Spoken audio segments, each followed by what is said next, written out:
So guys, happy Saraswati পুজো সবাইকে। তো সত্যি আজকের দিনটা ভীষণ ভীষণ স্পেশাল। আজকে একই দিনে সরস্বতী পুজো প্লাস আজকে নেতাজি সুভাষচন্দ্র বসুর জন্মদিন। তো আজকে দারুণ মজা করবো আজকে পুরো দিনটা।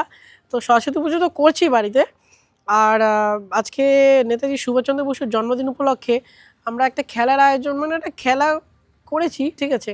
ওখানে বড় ছোট সবাই পার্টিসিপেট করবে, প্রাইজ বিতরণ করা হবে। তো আজকে দিনটা দারুণ মজা হতে চলেছে। আর এখন যাব দুপুরবেলা, সবাই খাচ্ছে, তা আমাদের প্রসাদ করা হয়েছে খিচুড়ি, তো ওটা খাচ্ছে, ওখানে যাব। কি জানি না কতটা বকা শুনবো, কারণ অনেকক্ষণ হয়েছে আমি ঘরে ছিলাম, কারণ সারা রাত জেগেছিলাম, ঘুমোতে একদম পারিনি।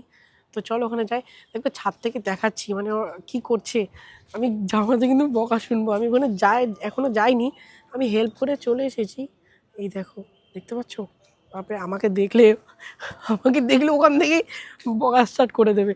তো তাড়াতাড়ি যাই। ওই দেখো প্লেন যাচ্ছে, এখান থেকে দমদম ল্যান্ডিং করবে, একদম দমদম আমাদের এখান থেকে স্ট্রেট, বেশি দূর নয়, জাস্ট বাইকে 20 মিনিট লাগে। তো চলো ওখানে যাই, বাকিটা ওখানে গিয়ে শেয়ার করছি।